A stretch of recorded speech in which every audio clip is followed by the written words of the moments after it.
Good afternoon. Welcome to the afternoon meeting. Department updates. I don't see juvenile here.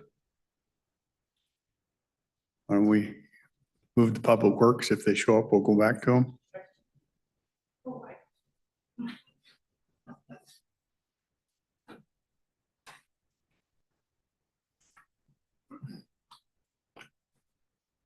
Good afternoon, Mike Moss, Public Services Director. We'd like to start our meeting today with executive session for 15 minutes for performance of a public employee.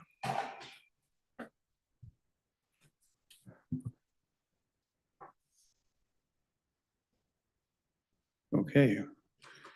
Executive session, performance of a public employee, 15 minutes.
The board is extending the executive session for a period of 5 minutes until 1:53 p.m.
Okay, back from executive session, no decisions rendered.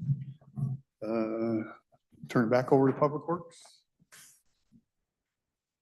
So good afternoon, Susan Genus, County Engineer. The first item we have on the list is the Barnes Drive emergency work. The contractor has moved in. They started digging down yesterday and we found a surprise fiber line. So they're working with the fiber company to get that addressed. But they're- I'm surprised.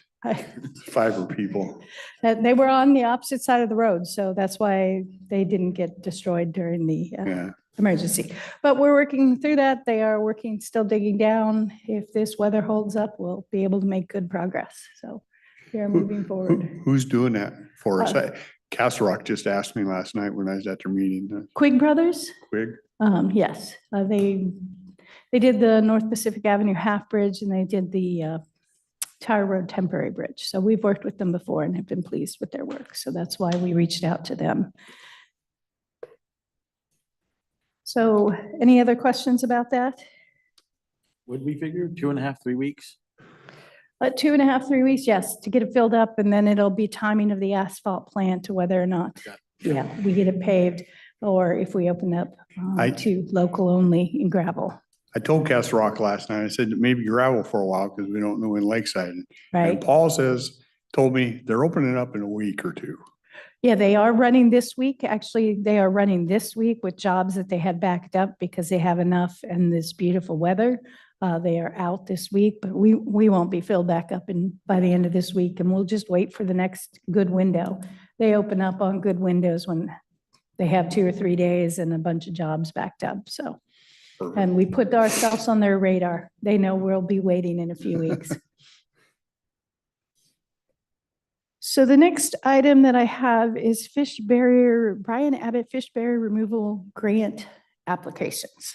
So it is that season. So the Brian Abbott Fish Barrier Removal Board opens up their grants every 2 years and they fund them by a biennium. So they're opening up for the 27-29 biennium. So basically they need to be submitted by the end of this month.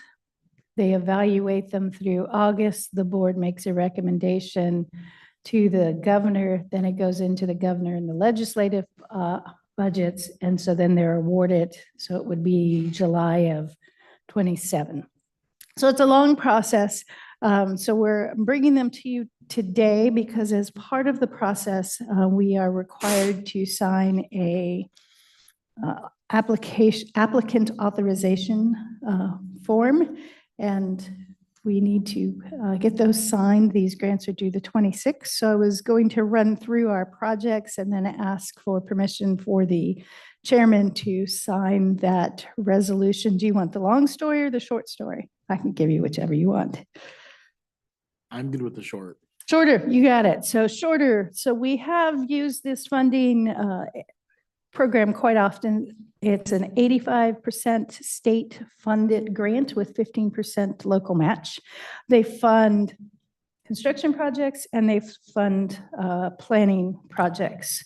So unlike WashDOT projects, when you apply, you're either applying for funding for design or applying for funding for construction. So in this round, we're applying for one project for construction, which is the North Fork Goble Creek box culvert replacement. That is currently under design right now, being funded by Brian Abbott Fish Barrier money. The estimated construction cost is $2.9 million. This box is old. It was constructed in 1951. So it's approaching end of life. It also is one of our problem spots during flooding. So it, for Public Works, ranks high because it's a flooding issue. It is also Lower Columbia, let me make sure I get their name right. Lower Columbia Fish Recovery Board has ranked and came up with their top culverts in Lower Columbia Basin, and this is one of them. We have coordinated all of our applications with them. We had a meeting with them in December to decide which projects we were going to move forward. So we're applying for that one for construction funding, and then we're applying for 5 different projects for design. 3 we've applied for in the last biennium. So that's the Latham Road culvert on Wyant Creek, also a 1950s box, South Tootle Road Outlet Creek culvert replacement, and South Tootle Road Studebaker Creek culvert replacement. So those projects last year, the South Tootle Road ranked 17th, and they had, the funding level was, why did I not write that in that page right there? They funded through 14, so we were very close to the funding level. So that one is probably our most likely design project to be funded. And then the other 2 ranked, another one in the teens, and the other about 30. The 2 additional projects we're applying for funding for is Delameter Road at Arkansas Creek. This is a double box with a corrugated metal overflow. It causes problems for us during flooding events and is a Lower Columbia Fish Berry Removable Board high priority. It will open up quite a bit of it's the lowest barrier on Arkansas Creek. So it'll open up that whole passage for that. And then the remaining project is Delameter Road at milepost 5.4. It's not one of their high priorities, except for the fact that it's the last barrier on Delameter Creek that the county owns. So we've done a lot of work on Delameter Creek. We've replaced 2 on Delameter Road during the Delameter Road project. We've replaced that culvert on Garlock. There was a private property one replaced. So this will get all of the barriers through a long stretch of that priority watershed done. So those are the ones we're applying for. So my ask today is to give the chairman permission to sign the applicant resolution authorization, which authorized the project engineer to submit the application and be the daily contact, the public services director to sign the agreements, and then the board of commissioners to give final approval of everything. And I just mirrored the resolutions from the last round.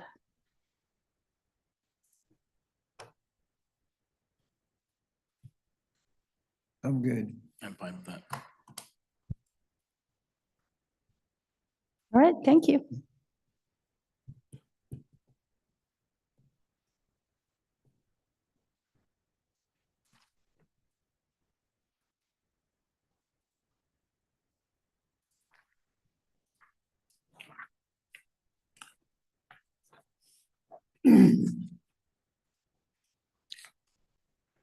Well, this is a detection system, huh?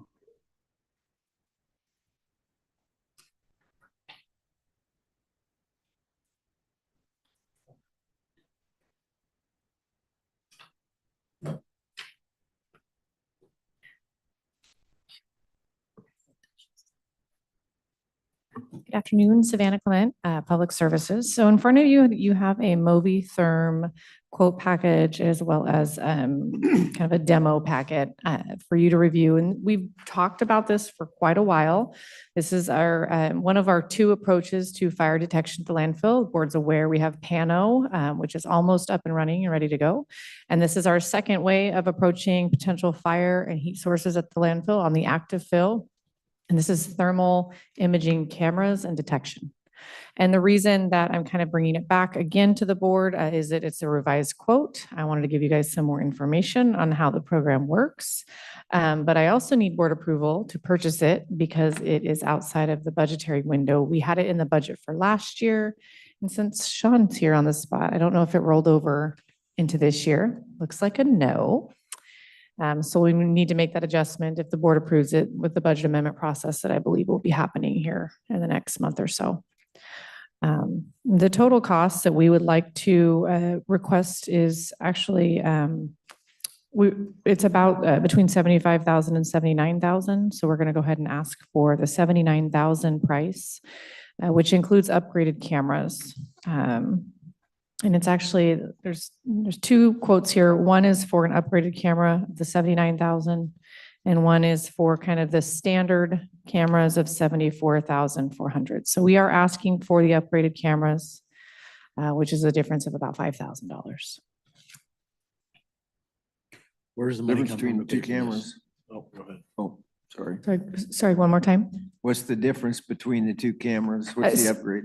Good question. So the more expensive camera actually has some AI features that will kind of, when it looks at equipment that runs really hot, like our dozers, any normal thermal imaging could give an indication or alert like, hey, you reached this temperature, when actually it's our equipment kind of working together and working really hot. And so this will give the opportunity to have a clearer vision, better thermal detection, and that little AI, the AI component along with it. So it's kind of the latest and greatest.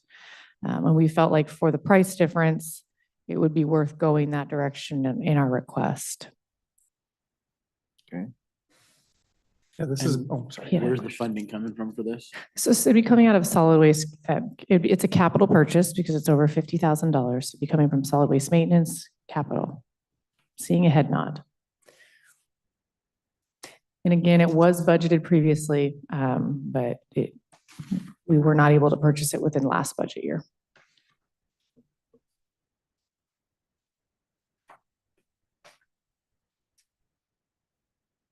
And this should improve our response time to a fire out there, right? It should improve several things is the hope, which is response time is a big one. We actually would like to use it as a notification feature while we're on site, because a lot of what is happening under the fill that we may not be able to see or smell, but this could detect it while we're out there. And then also we don't have, a notification or a SCADA system that detects and alerts on this. This is why we're going. So this would also provide a totally new feature to enable alerting to fire departments and employees. So to answer your question, yes, and then some. The unit itself, because when we're working at the landfill, it's a working face and we move it and change it depending on the fill plan. And this allows us, because it's trailer mounted, to move it where we need to go depending on where we're working on the fill, which is also a great feature. I made this up. I don't know if it works, but it's the micro version of, Pano's the macro, where we're seeing really big high level. This is showing on the fill on demand with an alert feature. And so Pano's looking from signal peak over the valley, looking for smoke. Mhm. And so by the time it may see smoke, the fire may be starting to go a little bit larger than we want. This is really the on-site. We set the parameters of what temperatures we want to see from the infrared. So if we want to set it at 220, 120, whatever it may be, is something we can adjust along the way. But once it hits that certain number, it'll automatically send out messages to whoever we want on that list. You could be on the list. 3 a.m. alert? No? I think you can keep Commissioner Farrell on that one. Yeah. Well, it's in Commissioner Dahl's district. Being surrounded by a warehouser, Depending on what's on Timberlands. the agenda, I'm probably up at 3 anyway. Some of that stuff keeps me up. I There's a- see, like item 3, it's hard to read, but Yeah. in item 9, they talk about integration and configuration. Is it standalone or does it have to run through our IT, or is it something they configure it and then you tap into it through your, Yes. through And so, your deal? yes, it's cloud-based. They do Okay. have the on-prem versions, but really, including us, I think a lot of people are getting away from that. It's just a lot of work and it requires server space and all that jazz. So they maintain the server space and do all that stuff and Mhm. you're just tapping into it to read the Right. data. Right. And there is, just for transparency, there is a yearly maintenance on this product. So we would be, on the hook for ongoing. It is cloud-based, so we wouldn't have our maintenance here locally, but there is a cost to that too. Is that this subscription I believe so, yes. line, Mhm. 2,400? Who negotiated the $7,000 discount? Well, so do you mean the difference between the two quotes? no, that's Oh. line Oh. number 12. Who can I give credit to that on? I think that's the two of us in our last call. We just told them we weren't going to go forward with it as it was. And so they came back and sharpened their pencils a little bit. So, and an upgraded camera. So I was happy with that. They're across the country at a lot of transfer stations, landfills. MRF and facilities. MRF facilities, Mhm. compost sites. Something like Swanson, Bark and Field would be able to utilize something like this if they had it on site. Yeah, and not to continue to talk, I guess I'm just good at that.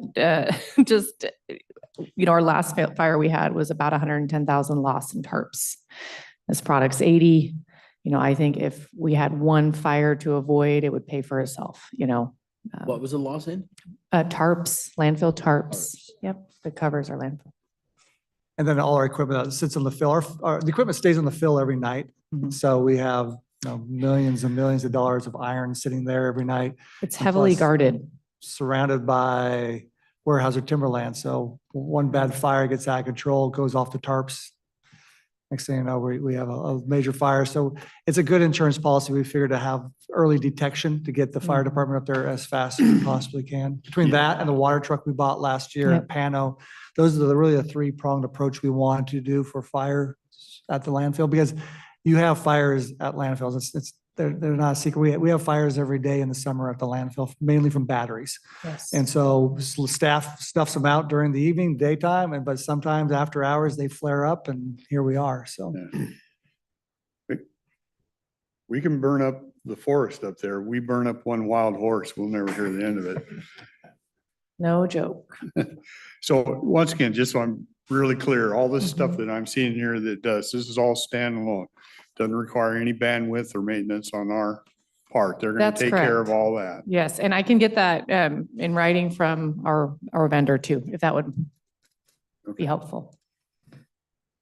So how much this is ongoing annual fees? The annual fee is ongoing, correct? As long as we maintain the alert features and the service of it. Is it Yes. just that cell service is the annual fee? What else is on there?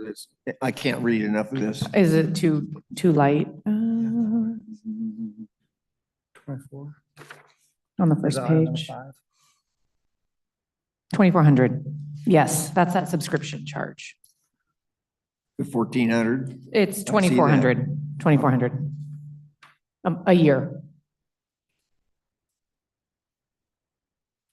I Okay, believe so that's you got item- the subscription service for the 2 cameras for the 2,400 plus the Mhm. cell service for 1,400. Oh, you're looking at item 2? Yes. Item 2 and item 5. Is that what that Mhm. is? Yeah, and that's honestly, that's, I think, his guess, because there's 2 different options we could go with. A mobile carrier that's good, that works well, which honestly, really none of them do, or Starlink.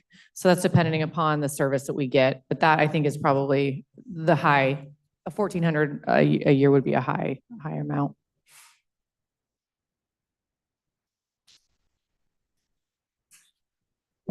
And chances are we'll probably be with Starlink just because our cell service is so poor at the Yeah. fill. And there'll be many times where right now we're the high point, but we're not always up there. We might be in a little crevasse for a while, for a year at a time, where we don't have any service at all. And I think if we wanted to, we could take that off and do it ourselves. It's just it's a 5G service, a cellular service. So if we found a cheaper, better option that worked well for us, so could do a standalone off of this quote, we would do that as well. So we have options. So if this mobile trailer, you plan on moving it and watching where you're working at the time, so it's not Yes. going to see where you've been, it's only going to see where you are. That is correct. And that's why we have Pano as a backup. It will see, with the 2 cameras, I think it's 180 degrees, range and reach. But we have an entire landfill of, 10 cells that we're trying to also manage too. So that's where the Pano kind of comes in as a detection, backup detection. So I take it that burning off garbage is not a way to create more capacity for the landfill? It's really costly. And you got the horses. This won't be the last time. This will be going through that budget amendment process. So if there's other questions or you review it and things come up, I can look into the cellular plan piece and then also the ongoing maintenance and give some insurance that it's on us and our subscription, not on our IT team. So that item 5, is that a monthly or is that an annual? It would be annual. Mhm. Okay. Yep, annual, and then the cell phone is the annual as well. So item 2 is cell phone, and then item 5 is the annual subscription.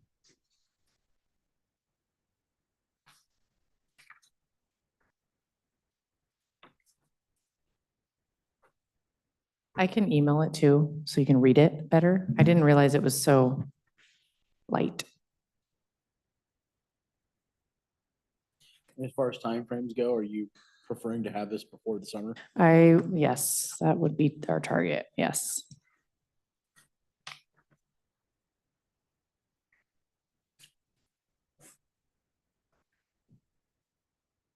So just to clarify the ask for me, you want approval today, or you want us to tell you to move, go ahead and move forward and it gets approved through the budget amendment, or how do you want to handle it? What's your preference, Sean?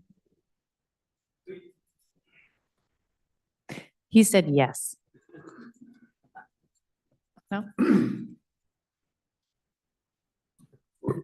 With the timing and I know that a compactor has not arrived yet.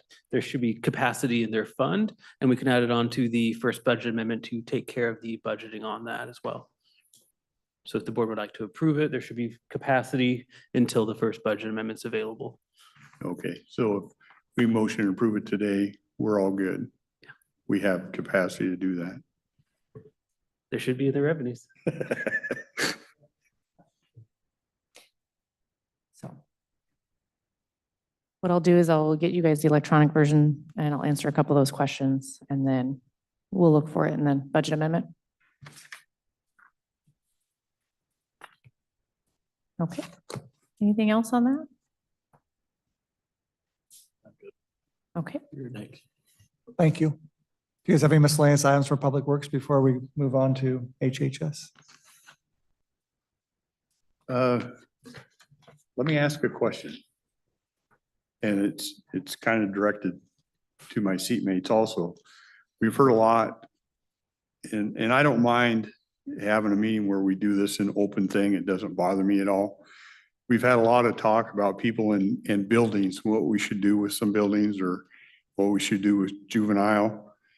And I think we need to hold a deal. We can't just go back in that room and sit around and talk. So we need to hold a function and just kind of talk about some of these things. But I think we should start thinking about that as to it.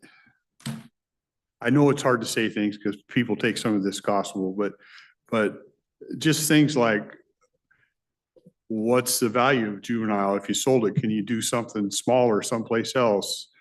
Are people in the right places? Do we need all these buildings, or do we have capacity to move it? I think there just needs to be, I don't know if it has to be specific, but I think it needs to be discussed because we're hearing about it and some of the conversation is true. I mean, everything we own, we got to maintain, and it gets darned expensive. I just think it's worthwhile discussion. Whether it goes anywhere, I don't know, but. Well, I can see where, there'd be advantages to owning and there's advantages to renting. With ownership comes responsibility of maintaining. Yeah. But the flip side of that is the juvenile center, for example, who's gonna build a juvenile center with jail cells and et cetera, Right. and then rent it to you? It ain't gonna happen. You're gonna have to own your own facility. I can't imagine you're gonna rent. Probably one. so. Probably so. So Yeah. there's gonna be pros and cons, but for every situations, I agree. We certainly need to sit down and talk about it and try and figure out how to Yeah. minimize cost to the county. Yeah. So I don't know when that would come, but I think we need to start thinking through it and then just sit down and have an open conversation. And I know Sean would probably, we're talking finances, so it's kind of a group thing. Do you want us to work with the clerk of the board, and do you want to schedule like one of these meetings to have that as our topic and with all three commissioners? I mean, we can do some of that. Give it a little time to give some thought to it. I mean, if you schedule it for next week, it won't give us any time to do some of that. You know what I mean? Yep. Yeah. Yeah, that's actually on that point. I was talking with Shelley about our insurance. Some of our buildings haven't been reappraised for 12, 13, 14 Long years. time. We're probably underinsured on a lot of the buildings that we owned. Hopefully nothing has happened, nothing's happened to them, thankfully to this point, but yeah. Yeah. Yeah, we got the list each summer of the places they're appraising and maintenance or water sewer, or whoever they're going to. Fairgrounds a lot last year, and water sewer sites were on the list, and we'd walk around, I think there was like 35 sites last year they appraised, but then they send out the list afterwards, and I went through, Sean got a copy of that too, and there was a lot of things that were well undervalued. Yeah. And I almost hate to do that because I know this is kind of deja vu for you because Commissioner Mortensen, there's a lot of conversations on different things, and some of this will be rehashed to you, but it's a problem that it's not going to solve itself. And if we don't, we just got to be confident that we're headed down the right road. If this is the best road option we have, then at least be confident with it. Yeah, during that meeting, we would come with a list of all the buildings the county owns, what we lease out, what we currently have leases in, and it kind of gives you a starting point. Yeah, Square footage of each of the buildings, how many occupants are in. yeah. And we have options to work with our on-call architect to look at different feasibility, what market rate would be at certain buildings, and, so we could also have some options there for the board. So. Yeah.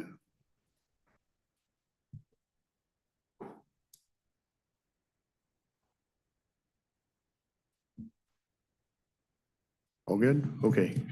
Thank you.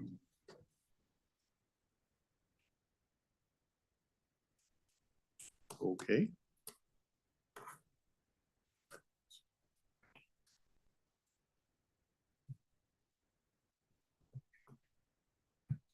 I see George is online. We can go back to department updates. Good afternoon. Good afternoon, Commissioners. How are you? Good. I know these meetings are somewhat new, I think, for this year. So I didn't know exactly what to expect, honestly. Having trouble hearing you. Let's see. Can you hear me now? I can hear you just enough. Just enough. I'm not sure what's going on here. Maybe in my technology. How about now? Same. Same. Mhm.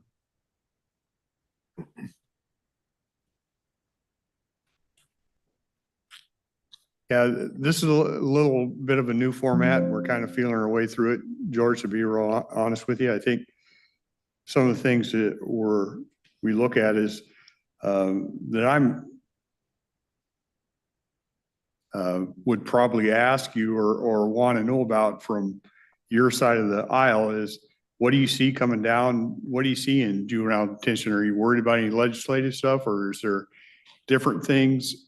Are you seeing new ways of doing things? Those type of things out there that you would probably know that we probably wouldn't, that's out in the market? Yeah, absolutely. I'm not sure what the volume looks like on your end. Can you hear me well? I'm having issues on my end with it. I can let you know from the legislative point of view, I am part of our Juvenile Court Administrators Association Legislative Committee. Well aware of the new session that just started on Monday. It's a short session. And what has me worried is that Olympia has $0. They have no money to work with. And my concern is that there's going to be a couple unfunded mandates to the counties, especially at the local level too, for juveniles. I know that there's at least one bill, massive bill, kind of juvenile justice reform type of bill that is amending about 19 RCWs that I can count. It's a long bill. I haven't read it entirely. But some of the pieces of that bill are concerning. So I can give you an example. They are trying to have mid-sentence reviews for juveniles that are sentenced to a juvenile rehabilitation center like Green Hill or Echo Glen. The assumption there is that they would like judges to have a little bit more discretion in terms of sentencing and then potentially changing that sentence somewhere during their mid-sentence of a juvenile, which implies that maybe the court got it wrong in the first place. And why that could be concerning is that you're now adding more hearings to everybody who's involved, from victims to judges to OPD to the PA's office, everyone that's involved in it, who is a party to that case. At some point, they're going to have to get it together on a hearing to have this mid-sentence review hearing. So obviously, each party's going to want to be heard about it. I'm sure victims are going to want to be heard during that time. So what that does is just adds more court time, you know. And so we hear loud and clear that OPD has a shortage of attorneys. I'm sure the prosecutor also has a shortage of attorneys. And I know for our judges here, we're always having a shortage of dockets with them. So that's a concern. The other concern is that they may be doing some sentence guidelines reforms, which means that potentially looking at some felonies that would allow for a local sanction stay. So youth that would normally be sentenced to a rehabilitation institution would now stay locally because the sentencing changed. So meaning a little bit more lenient, which would cause a concern here because now the assumption is that those youth are going to get rehabilitative services here in the county, which we are not. We don't have the infrastructure for that. Our detention facility is a 30-day stay. It's short. It's a short stay. We don't do rehabilitative type services. And so who is going to be picking up those pieces of the rehabilitative piece for these juveniles? I think fundamentally speaking, I don't want it to switch essentially the statutorily task of the state to be shifted to the counties. So there's some bills there that are concerning. I can certainly send you a list of some of those. But my biggest concern is the Olympia has no money and they're going to be shifting unfunded mandates to the counties at the county level. So right now, the state takes care of the rehabilitation centers or whatever you want to call them. And the fear is they're doing some reform in there and that they would shift that responsibility from the state to the county. To the Kind of county. like what they're doing with Western State and Eastern. Yeah, and I think the attempt there is to deal with the overcrowding issues they've had at Green Hill. But the overcrowding that happened at Green Hill was as a result of the legislature changing some of the laws that allowed 18 to 25-year-olds to remain in juvenile rehabilitation and not be transferred to DOC.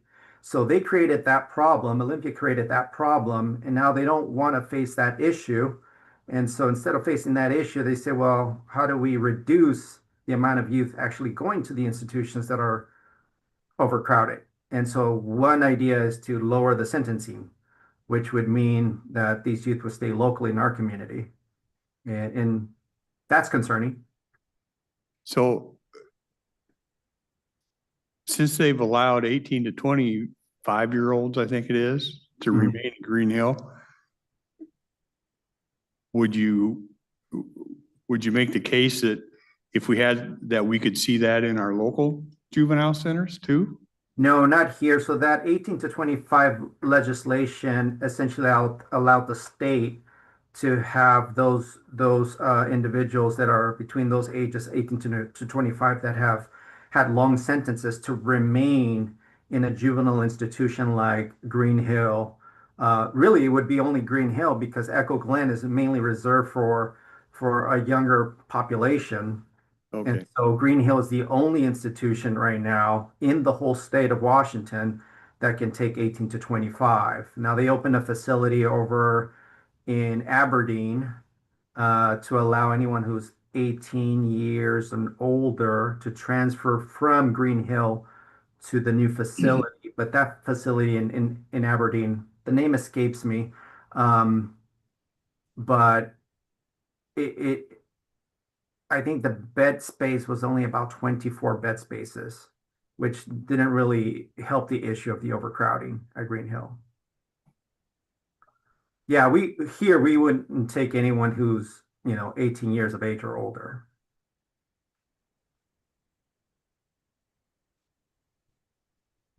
Okay. if you have the numbers of those, why don't you ship them my way?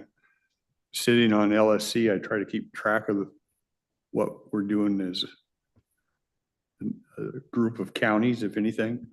Yeah, and I would venture to say that the counties would also be concerned about that. Shifting that responsibility and the statutorily task of rehabilitating youth to the county level. I mean, we don't have the infrastructure for that.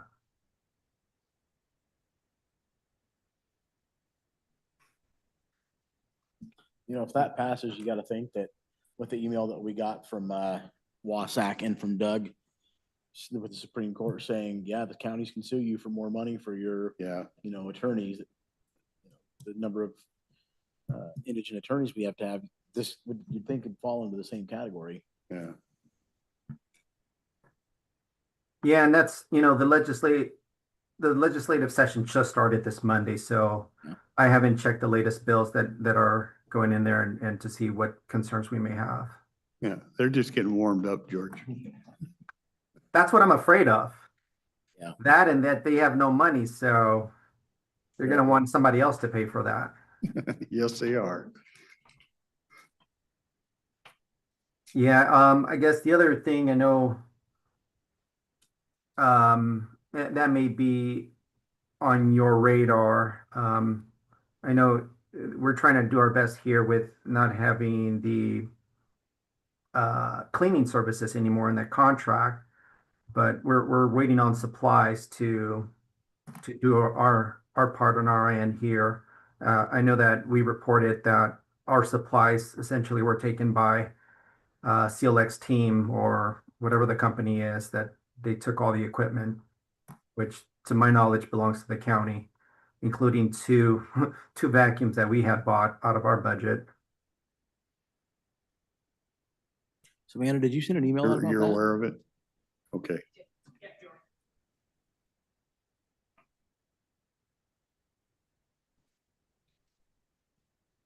Yes, we were alerted by juvenile staff and as well as jail staff that the same thing happened to them. And we actually talked to CLEC, I guess, representative, the person who manages that, and they're returning everything this week. So Mike stepped out, but he was coordinating that with them. So Okay. it's very disappointing and frustrating. So yeah, we're working through that. Not that we're rushing to do our own janitorial services, but we got to stay clean. Yeah. Yeah, your staff, when reaching out with Chris and others, they were not, I wouldn't say eager, but they were very helpful in doing it, except for they don't have anything to do it with, which is problematic. So. Great. Anything else? Okay, George, I appreciate your time. I'm sure these will evolve. And like I said, if you get those numbers, send me an email with them or something. I'll try and track them with Wasack. Yeah, if I see any bills of interest to us in the county, I can certainly send them your way. Appreciate it. Thank you. Thanks, George. Thank you.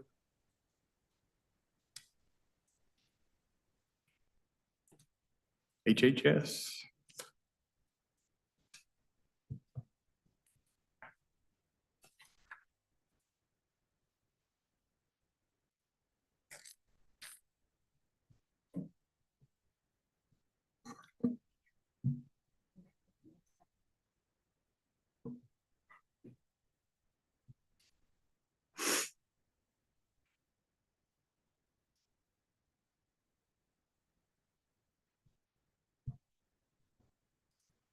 Okay, getting the hang of that.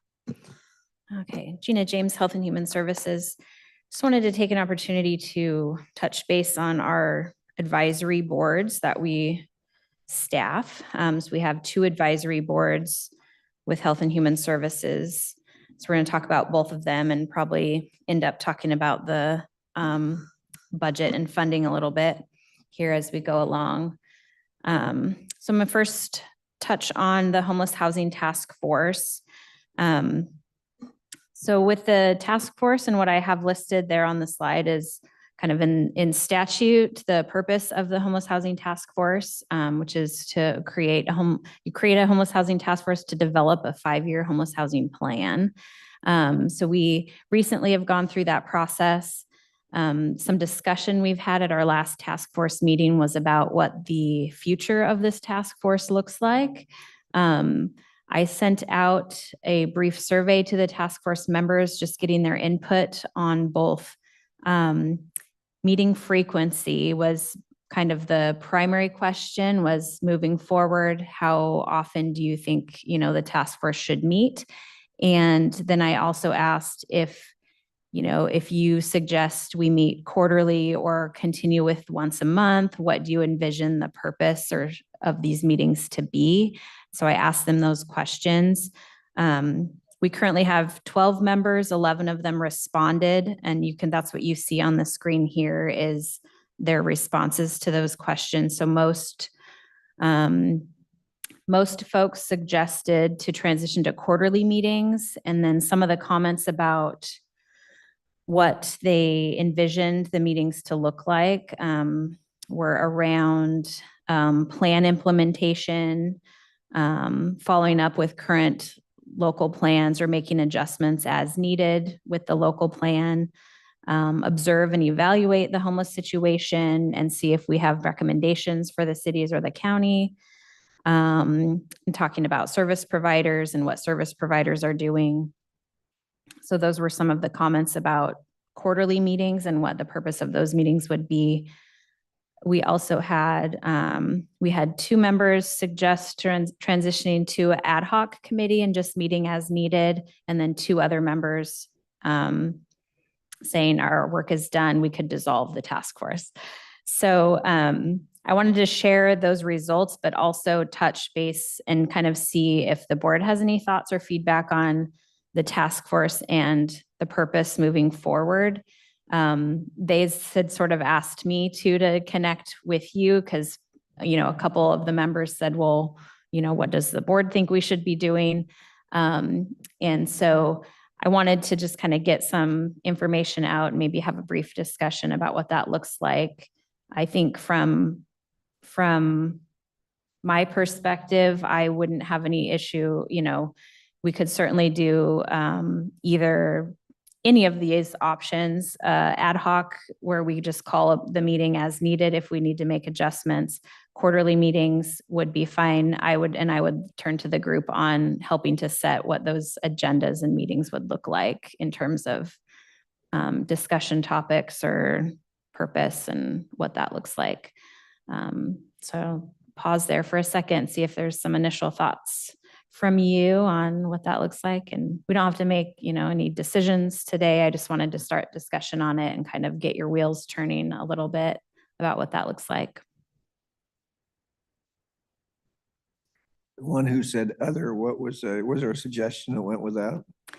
So the one that said other didn't give a suggestion on meeting frequency. They just put a comment that said, see what needs to be done to use the homeless pods on Oregon Way. So you're talking about the pallet homes. Okay. So after you sent this out, I thought about what the purpose of the task force is and what it would be needed for. With the new Longview City Council, and I understand they're going to start looking at reopening Hope Village. What role does the task force play in situations like that, if any, where we're the pod houses and that kind of stuff? None Whatsoever. No, that has really been a project of just the city. The city could, and we saw this before, they could ask the county for funding support or something like that. But the task force doesn't have a role in that, or what the city is doing or trying to make decisions on. We've had just a little bit of conversation on that.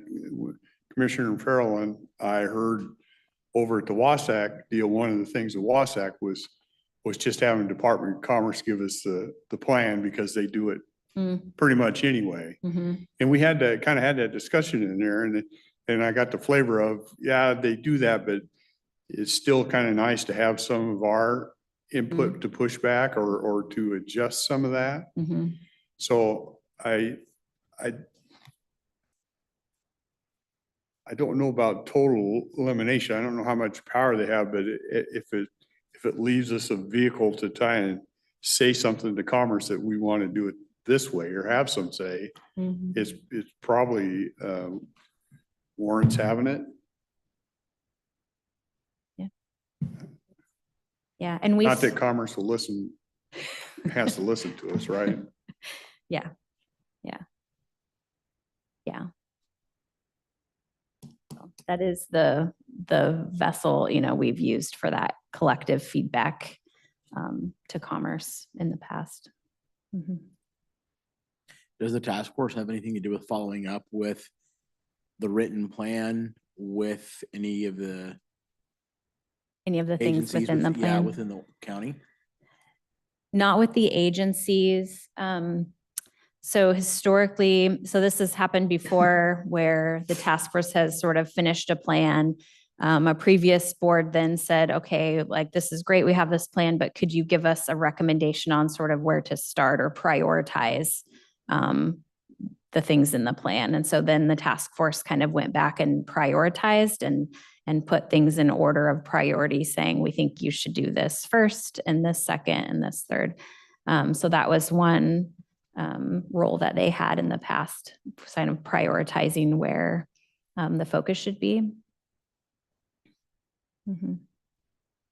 So if we just boil it down, does this task force creating that 5-year plan make it to where we're eligible for the money that we receive, the grant money? Not from Commerce, no. No? We have to have that plan in order to spend our local document recording fees. That's what it's outlined in statute. So we have to have that plan. Anything the board decides to do with spending with the document recording fees has to be something we can connect on that plan. So that's why you're saying if Longview asked for money Mhm. through the document recording fees, it would have to be in coordination with that plan. Yes, It has to. Okay. yes. Mhm. Interesting. I wonder if I would have changed some things about that if I would have known that's how that worked. We can make changes to that plan whenever we want. I mean, it's really can be a working document. So if at any point we want to take a look and make additional changes, we could do that. And the board can do that. It can either, an idea could get kicked back to the task force, or the board could have discussion and say, hey, we'd like to see this. Can you please add this into the plan? And we can do that way as well. And that amendment has to be accepted through the Department of Revenue? We would add it to our plan. The board would have to sort of adopt it, and we would send an update to the Department of Commerce. No, Department of Commerce. Yeah. Sorry, Mhm.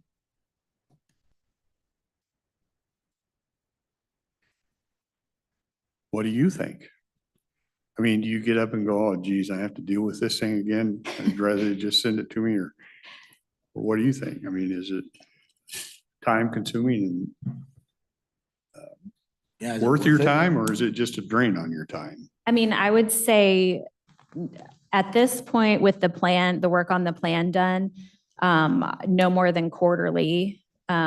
Quarterly meetings, like I said, I would look to the group then to help determine what those agendas would look like, and what the discussion will be for those meetings. I wouldn't be opposed either to doing an ad hoc style, because that leaves the door open to call a meeting whenever needed, right? You could just schedule a meeting whenever needed, but you wouldn't have the meeting set and wouldn't, have a meeting just to have a meeting. So I'm open to either option. And I can take that back to the group as well if I just narrow it down to those two and say, okay, this is what we're looking at, and kind of get their feedback that way. So I would be okay with either one.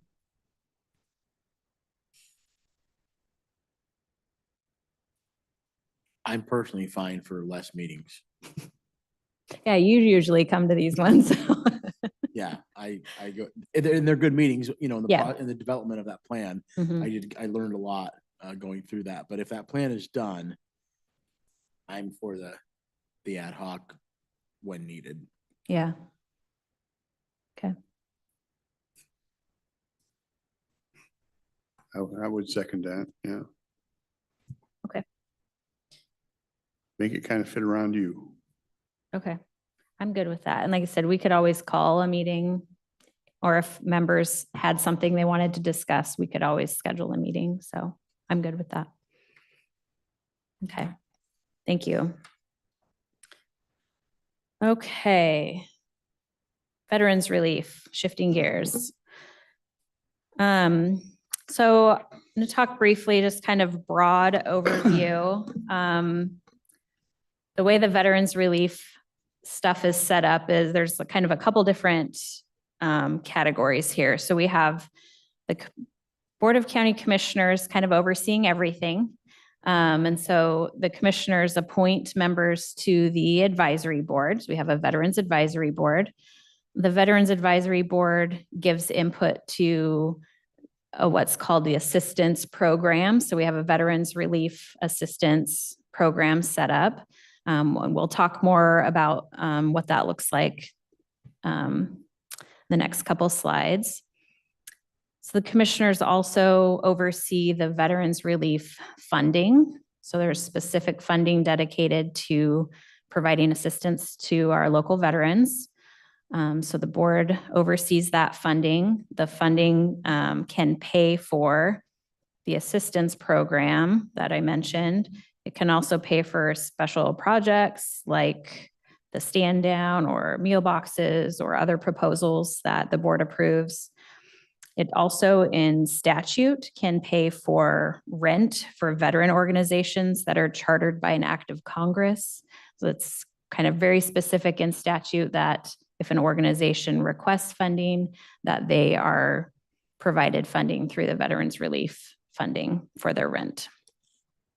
We'll talk a little bit more about each of those, and we'll get into some of the funding at the end.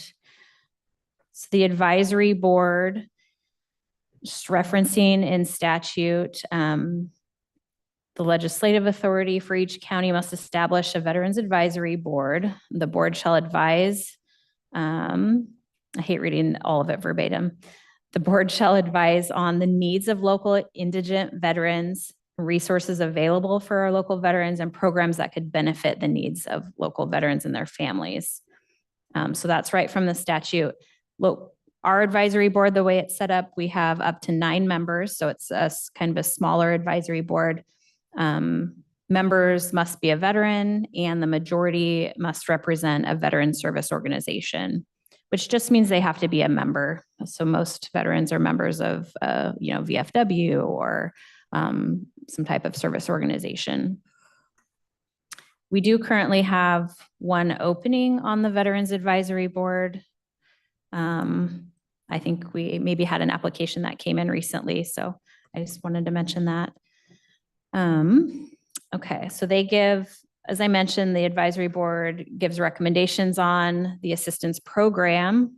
The assistance program is set up currently. You can see there's different categories of assistance that veterans can apply for. The range, it's anything, kind of covers a variety of needs. You can see, and that's the list there on the right-hand side is the different categories. We most often get requests for death expenses, for food, for rent, and miscellaneous items, which would be things like emergency car repair, maybe a pair of work boots or something like that. That doesn't fit into the other categories. A couple of the categories we have available, but have never received a request for assistance for: school supplies and tuition, natural disaster, and medical. We've not received any requests for those, so you won't find those in the chart anywhere. If you're looking for the yellow, you won't find it. So that's the categories of assistance. The way that it's set up is that we have the advisory board helps us determine and gives recommendations on the amount of assistance that individuals can apply for. So there's a dollar amount connected to these assistance categories that's outlined in our policies and procedures.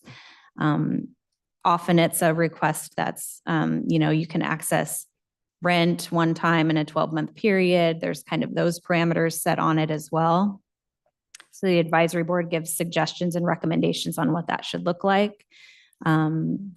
We bring it to the board then for approval on that. And we see those changes to that every so often. I think the advisory board is working on a couple changes right now that might be coming your way. Veterans access the assistance by connecting with, there's a couple service organizations that we work with through an MOU agreement where they meet with the veteran, fill out the applications. The application then gets submitted to HHS. We do a kind of a final verification and check of eligibility, and then we issue the assistance each week. So application comes in, we get them processed, and every Thursday we issue the assistance that has come in as long as it's approved. Gina, I know we fund this, correct? Where do we get the money to fund this? Ooh, we are getting into that. So the funding comes from, there's the Veterans Relief funding that is established in statute. So again, there's the statute, it's a levy set at a certain amount. I underlined what it's at right now, which is 1 1/8 cents per $1,000 of assessed value. There's a higher cap in the statute as well, but we're currently collecting the lowest allowable, the minimum that's allowed in statute for the Veterans Assistance Fund. So the Veterans Assistance Fund is used to pay for what I'm talking about as the Veterans Assistance Program for those assistance categories. It also can pay for burial expenses and the county's cost to administer the program. Is that what the death expense is? Yeah. The burial, Mhm. final expenses? Yes, it's burial and cremation expenses and/or cremation. So you said that the advisory board sets parameters based on how much of the funding they can receive and for what and how often, They correct? do. They give recommendations on that. And who finalizes that? The county commissioners. We do. Mhm. Okay. Because if I'm understanding what you just said, that's a jagged little pill for me to swallow, to think that we give our veterans one rent payment a year if they need it, when we have other programs that are paying people's rent every month that are not veterans and sometimes not even citizens. That I take issue with that if that's how that happens. We can certainly look at those parameters because that's up to us to take a look at. And if we want to expand that, we can certainly do that. Because a lot of money sitting in an account doesn't help veterans. Yep.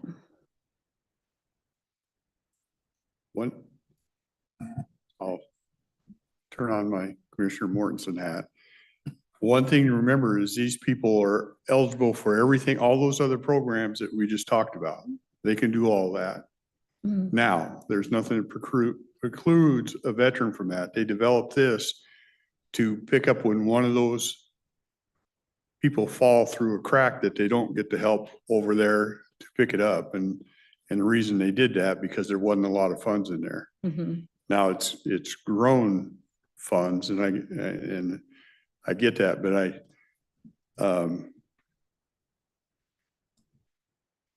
is it really help if we transfer them from this program to this program?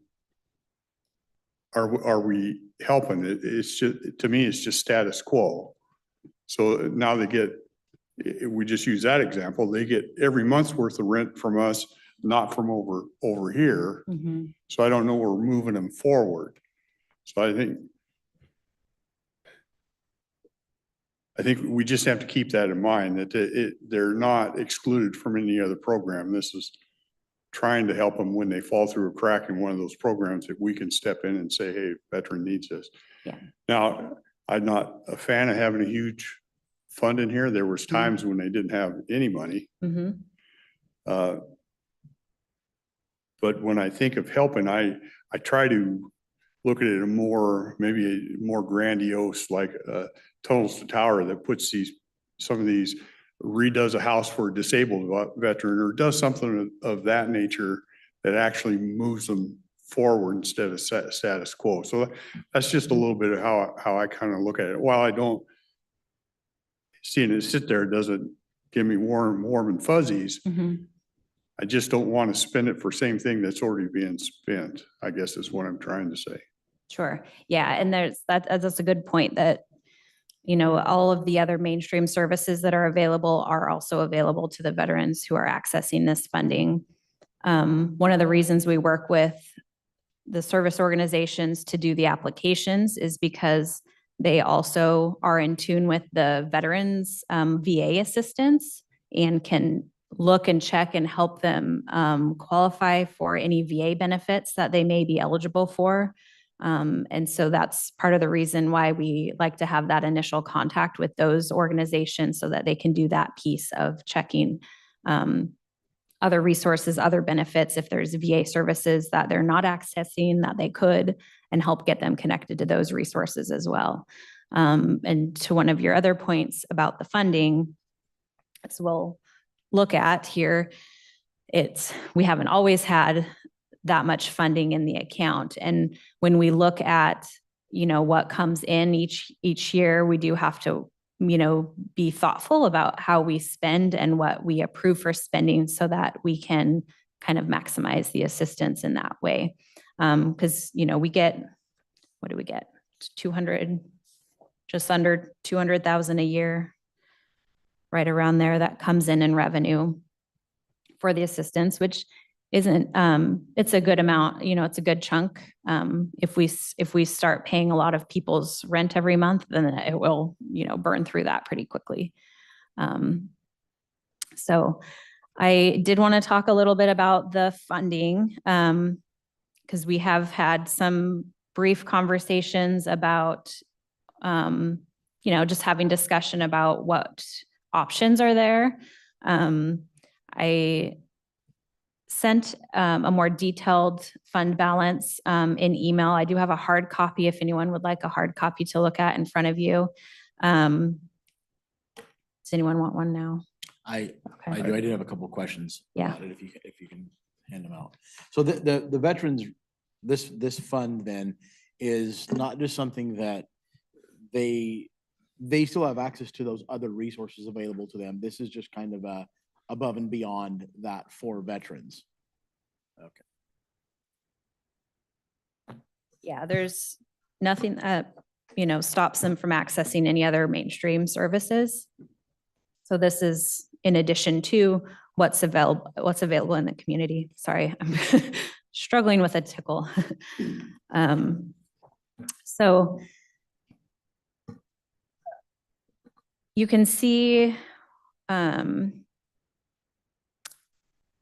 of the history, the last 5 years of the fund and what's happened with the fund. It's built up some reserves over the last several years. We're getting closer to spending what is coming in. And so we want to be kind of thoughtful about that. But what we have is about $1 million of fund balance that is in the account. So we've talked a little, there's been some ideas thrown out in the past about, looking at options that would be for housing, or a bigger type veteran focused project that might be a one-time, larger option to spend some of the fund balance and benefit the community and the veterans in our community. So I just kind of wanted to touch base, kind of start that discussion, have some initial conversation. As a heads up, I think the advisory board will be making a recommendation about using some of that funding for a position to either for the county to hire or for a contract agency to hire a position that's sort of a full-time dedicated person to help complete applications.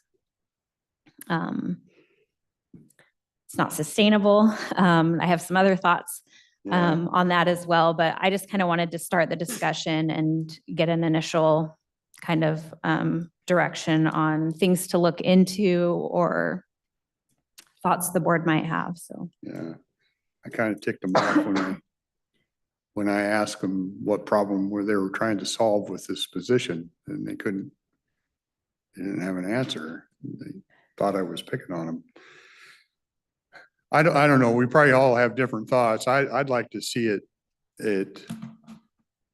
used in a way that it actually moves somebody forward. Like,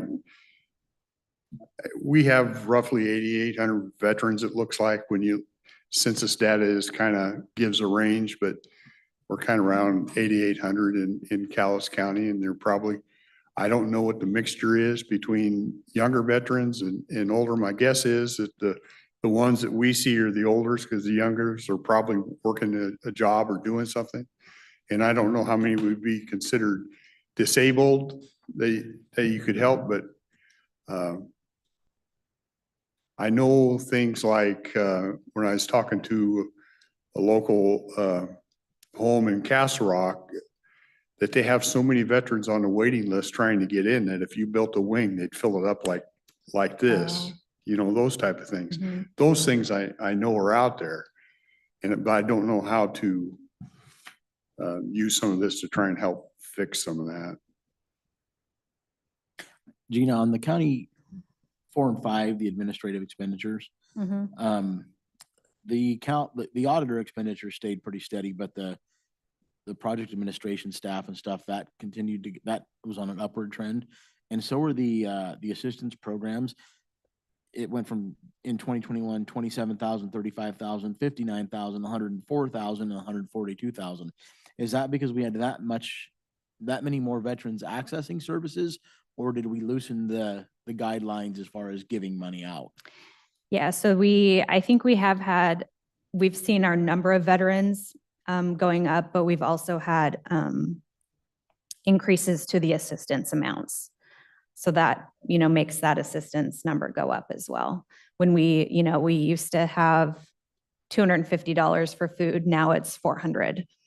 So on the administrative, in that, the one that the chairman was referring to, is that on the administrative staff that they're wanting another position for, or wanting the position for?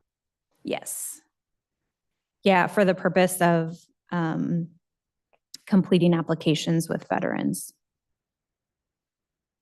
So the project administration, the cost that's reflected there is for like my time, another staff's time, for us to staff the advisory board, to pull information together, to process the applications, to issue the assistance each week.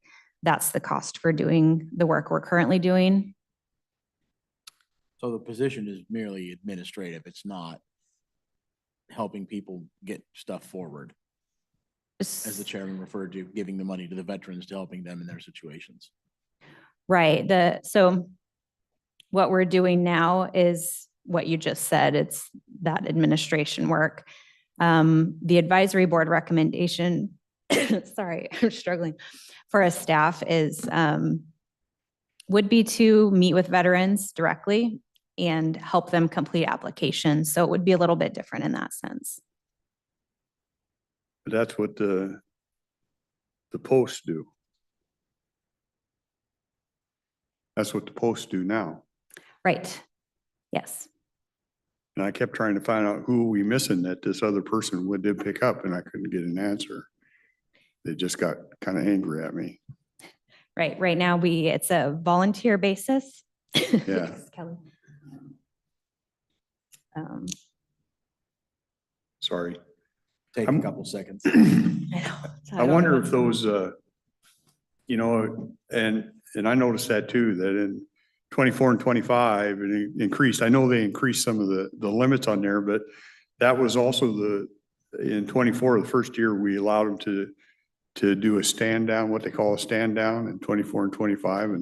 And I wonder if it brought more awareness to the public. So I think if so. it did, that's probably a good thing, right? Yeah, I know they were promoting the relief assistance at the stand down and helping individuals connect to it there. So, yeah. So there might be a connection there. I don't know for sure, but. Yeah.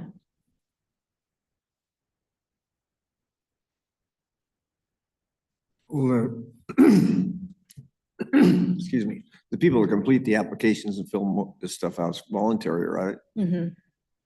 I know my son does same thing up at where he lives. I know, I think up Centralia, they have a person that,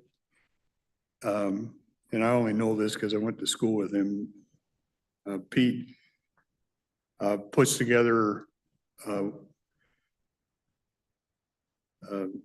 like work programs, veterans. He finds places that takes them on and teaches them skills and then gives them work skills for some of them. I don't know what that ends up costing, you know, or what the deal with that. He'd be more than happy to tell us about it, but I don't think we have a program like that down here. He does it up in Lewis.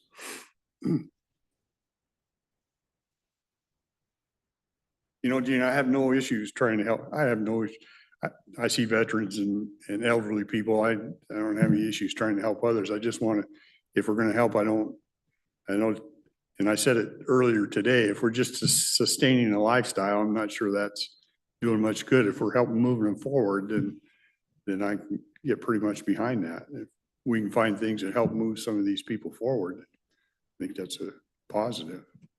Yeah.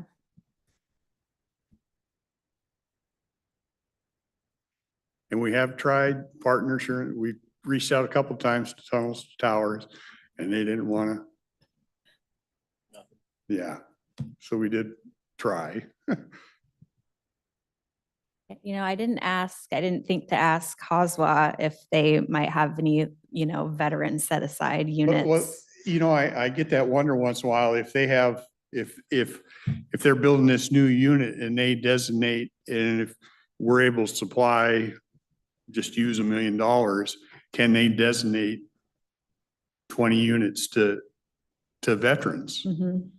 Mhm. We just had a housing deal come in the other day that's going to be for 62 years and older. And I wonder the same type of things. If you supply a little bit, can some of that be for our veterans? I could certainly ask. Yeah. Yeah.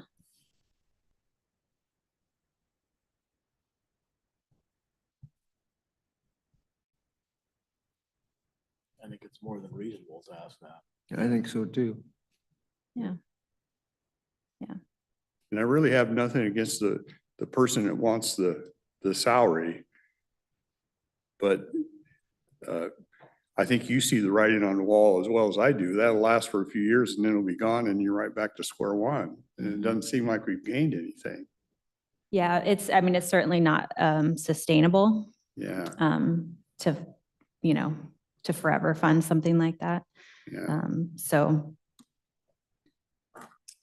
And we're happy to look at other ways that we can increase the access. If that's kind of where the sticking point is the access. We just added, brought on Heaven, who's also now filling out applications with veterans and doing that piece for us. So that's an increased access in that sense. So we can look at more ways to do that as well. So is the argument to pay somebody because people are being denied service?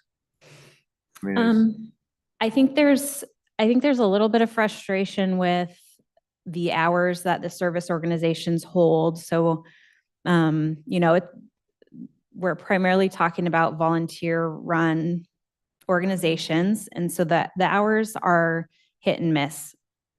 So some are open, you know, 3 days a week from 10 to 2, for example, or only available by phone appointment. So you call and schedule something with an individual. So I think there's a little bit of frustration about the hours of operation with some of the points. Yeah. So, I'll be honest with you, the best argument I heard them have for it, or the most repeated argument is other counties, the state says we can do this and other counties have this person. And so then my question is, okay, then they must show numbers that shows that it's helped, and I don't have any numbers. You know, it's more of my personal impression is more of a cool idea. They want to do it, but we don't really know why we want to do it, but and we there's want to do it. But we have this money, doggone it, and we need to do it.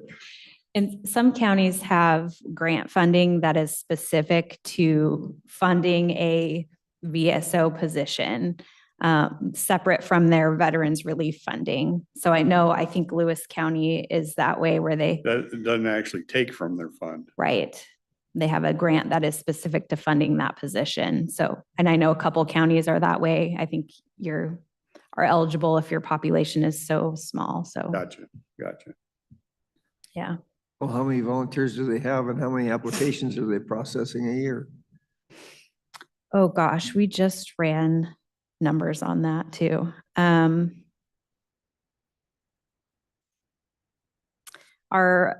The Veteran Service Center processes the most applications for individuals. I want to say 80 to 100 is what we saw in 2025. The whole With- year? Mhm. And Applications. how many volunteers taking applications? Or Oh. filling those out or however that works? Yeah, we have, I want to say 12 to 15, we call them screeners. 12 to 15 individuals Okay. who are familiar with the process and eligibility and all of that. How long does it take for somebody to screen somebody and fill out the information and get it through the process? It's pretty brief. There's an application that gets filled out. There's certain documentation, depending on the assistance they're requesting, that may have to be submitted. Proof of veteran status is, one thing. So sometimes things like that can hold it up, but it's fairly quick and straightforward if all the information is there. So now, let me repeat back and make sure I'm not fumbling with numbers here. 12 to 15, 80 applications last year. So Out of one of them. even at 10 people and 80 applications, that's only 8 a year that somebody processed, roughly. Roughly, yeah. I'll get some better numbers for you because I know I'm just trying to remember off the top of my head, but Are these volunteers on such a restricted schedule that it's difficult for somebody to access to get that help? so we've not heard that from the service organizations, but some members of the advisory board have shared that, they've heard from veterans that it's hard to access to get an application done because of the limited hours. And that's the justification to have a paid assistant to do this? And is that gonna change the hours if they're available to have one person who's paid and 12 to 15 who aren't? Right. So I think the thought behind a full-time staff person would be that they're available, 9 to 5, Monday through Friday, versus limited hours that are either, Monday and Wednesday, or you have to just call or something like that. Okay, so let me ask it another direction. If you got 12 to 15 volunteers, is there days that nobody's available? The weekends, although I'm not sure, there's one that does phone appointments. They may meet with people on the weekends. And a paid assistant would change that? I'm not sure. Okay. The biggest thing for me is that paid assistant would come out of the 200,000 we get every year, right? Right. Yeah, that's not. Right. sustainable. Right. And that's why I know we have, this bigger fund balance right now, but it'll just No, yeah, go straight down. no. So. Okay, well, maybe I'll look into a couple options here with some housing or work skills or some other kind of bigger projects we can consider and look into. And we'll circle back and have some more discussion. Okay. I'm gonna go get a cough drop. Well, I got a whole bunch of. Look at them this. here. We could all just thrown you.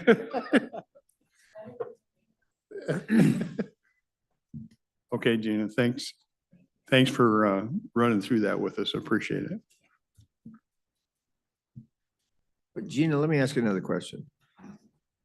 On the assistance program numbers I'm looking at for it to change so drastically in 5 years, is that we've got that many more veterans in the county, or what accounts for that to be death expenses 4 times what it was in 2021? Food, I can understand that one going crazy. Yeah, so 21 and 22 were kind of odd. We were still kind of working out of COVID and the access was really limited then. I think we have increased the amount of assistance for death benefits as well as probably the number of people coming in. Okay. Yeah, there's probably a thinning of the herd. Mm-hmm. I think just better awareness, because since the stats from 2019 to 23 keep the veteran population pretty standard as a total. Yeah. But I think awareness, like I said, it appears to me that maybe those stand downs have had some effect. It's made it more aware to people. That and raising some of the limits. Right. Yeah, I think a combination of those things. Which those are all, in my opinion, those are all good things. Yeah. You know.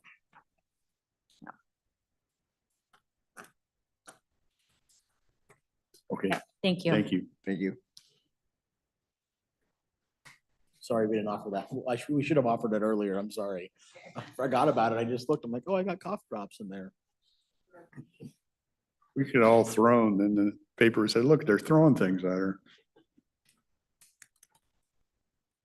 Jessica. I know we got BPAC in about 45 minutes, don't we? Yeah.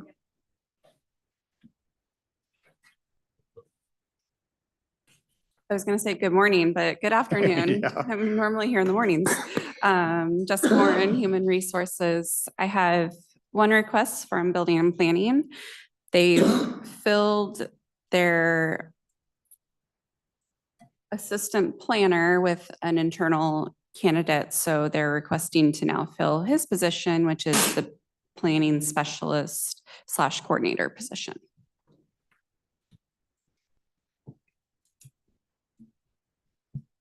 Okay. So, okay with that? Okay. Thank you. And then I have on my list an executive session for qualifications of an applicant. Any idea? I think that's a question Yeah. for you. Why don't we Maybe start around 20 and see what happens? Okay.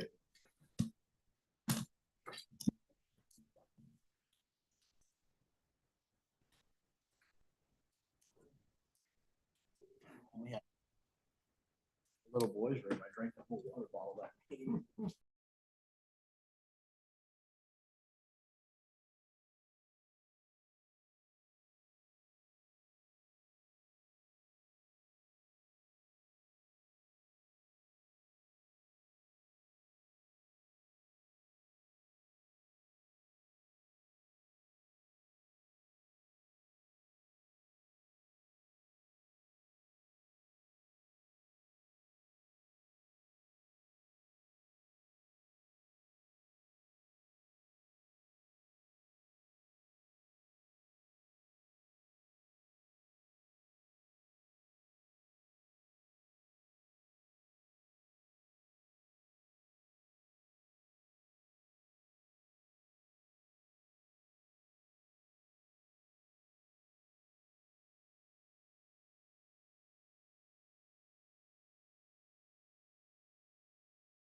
Okay, back from executive.